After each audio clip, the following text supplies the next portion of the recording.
तो जरा सोचिए, कोर्ट रूम में अनजाने में कही गई एक बात, महज एक शब्द, कैसे देश के सबसे बड़े डिजिटल यूथ मूवमेंट को जन्म दे सकता है।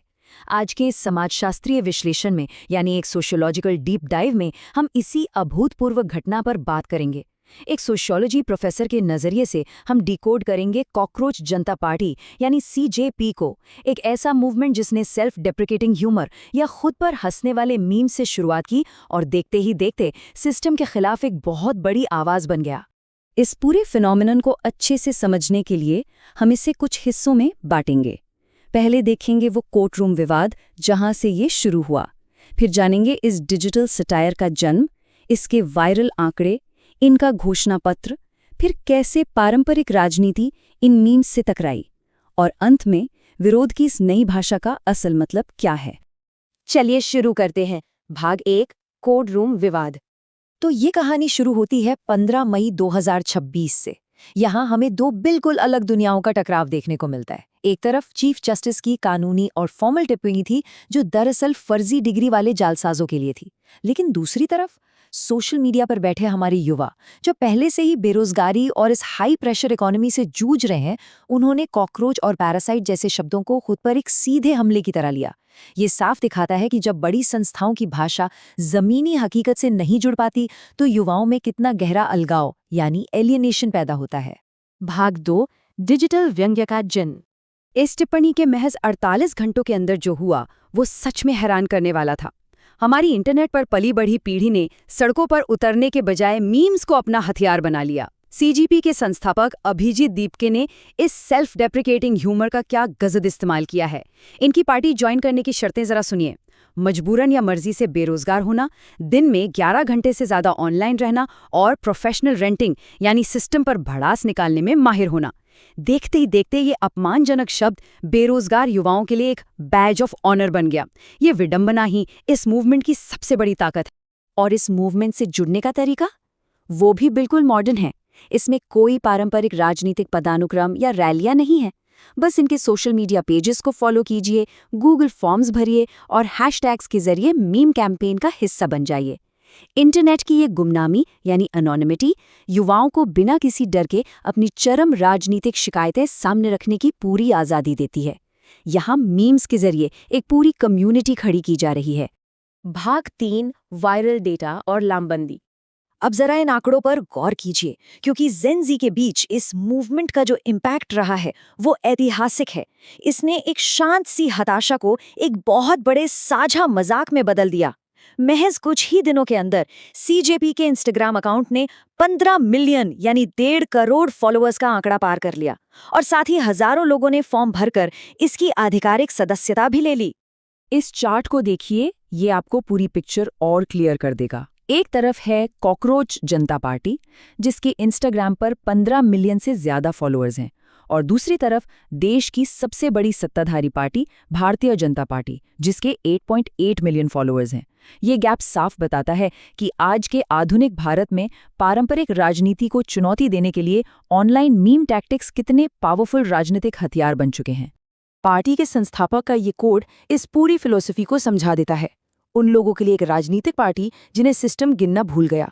ये लाइन इस बात का पक्का सबूत है कि जब सिस्टम और संस्थानों की भाषा युवाओं को पराया कर देती है, तो वो मेनस्ट्रीम पार्टियों से जुड़ने के बजाय अपने लिए ऐसी नई व्यंग्यात्मक जगहें खुद बना लेते हैं। भाग 4, व्यंग्यात्मक घोषणा पत्र। लेकिन रुकिए, ये सब सिर्फ मीम्स या मजाक तक सीमित नहीं रहा। सीजेपी ने अपना एक बाकायदा मैनिफेस्टो या घोषणा पत्र भी निकाला। इनकी 5 सूत्रीय मांगे देखिए। रिटायरमेंट के बाद मुख्य न्यायाधीशों के लिए राज्यसभा सीट पर रोक, वैध वोट काटने पर यूएपीए के तहत कार्रवाई और दल बदल करने वाले नेताओं पर 20 साल का बैन। अगर आप ध्यान दें तो ये महज कोई मजाक नहीं है, बल्कि मौजूदा सिस्टम, मीडिया एकाधिकार और दल बदल की राजनीति की एक बेहद पैनी और एंटी एस्टैब्लिशमेंट आलोचना है। और सबसे कमाल की बात, इन्होंने अपने इस सटायर को युवाओं के असली और गंभीर मुद्दों से जोड़ दिया, जैसे नीट पेपर लीक का मामला या सीबीएसई की रीचेकिंग फीस को सीधा भ्रष्टाचार बताना। ये वो मुद्दे हैं जो लाखों छात्रों के भविष्य को सीधे तौर पर प्रभावित करते हैं। यही वजह है कि आज का युवा इस एजेंडे से इतनी गहराई से जुड़ पाया है। भाग 5, पारंपरिक राजनीति और मीम्स का टकराव। अब एक समाजशास्त्री के तौर पर हमें ये भी निष्पक्ष रूप से देखना होगा कि हमारी पारंपरिक राजनीतिक मशीनरी ने इस एजाइल इंटरनेट नेटिव फिनोमिनन पर कैसे रिएक्ट किया। यहाँ दो अलग-अलग दावे हैं।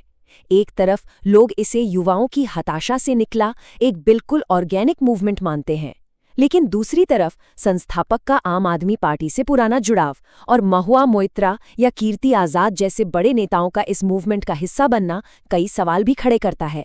ये दिखाता है कि कैसे पब्लिक फिगर्स खुद को रेलेवेंट बनाए रखने के लिए इन इंटरनेट नेटिव मूवमेंट्स का रणनीतिक रूप से फायदा उठाते हैं। और अब ये मूवमेंट सिर्फ स्क्रीन्स तक सीमित नहीं रहा है। सीजेपी के वॉलंटियर्स सच में कॉकरोच के कॉस्ट्यूम पहनकर दिल्ली में यमुना नदी की सफाई करने पहुंच गए। मतलब जिन युवाओं को सिस्टम का कीड़ा या बोझ कहा गया, वो असल में जमीन पर उतरकर व्यवस्था की गंदगी साफ कर रहे हैं। यहाँ डिजिटल पैरोडी और असली एक्टिविज्म के बीच की लाइन बिल्कुल धुंधली हो गई है। भाग 6 विरोध की एक नई भाषा। इस पूरे मूवमेंट को अगर हमें ग्लोबल कॉन्टेक्स्ट में रखकर देखें तो सटायर या व्यंग्य के जरिए राजनीति करना कोई नई बात नहीं है। 1960 के दशक में यूके की मॉन्स्टर रेविंग लूनी पार्टी हो या 2000 के दशक में यूरोप की पायरेट पार्टियां और अब 2026 में भारत की एक कॉकरोच जनता पार्टी, इतिहास गवाह है कि डिजिटल सटायर अब ग्लोबल यूथ के लिए एक यूनिवर्सल टूल बन चुका है। और ये पार्टियां अक्सर एक बहुत मजबूत प्रेशर ग्रुप का काम करती हैं, जिनकी अजीबोगरीब मांगें भी कभी-कभी मेन स्ट्रीम पॉलिसी बन जाती हैं। इस मूवमेंट की मनोवैज्ञानिक पहलू को लेखक मेघनाद के इस कोट से बखूबी समझा जा सकता है। जब एक हताश पीढ़ी खुद को कॉकरोच मान लेती है तो ये लेबल उनके लिए एक सुरक्षा कवच यानी आर्मर का काम करता है। जब एक हाई प्रेशर इकोनॉमी में सिस्टम फेल हो रहा हो और आपको एक कीड़ा समझा जाए तो ऐसे में खुद पर हंसना और ये ह्यूमर ही आपके सर्वाइवल का सबसे बेहतरीन तरीका बन जाता है। तो इस पूरे विश्लेषण के बाद हमारे सामने ये एक बहुत बड़ा सवाल रह जाता है, क्या ये डिजिटल पैरोडी सिर्फ इंटरनेट का एक मजाक बनकर रह जाएगी या फिर इसने हमेशा के लिए भारत और दुनिया में युवाओं के राजनीतिक विरोध की भाषा को बदल कर रख दिया है।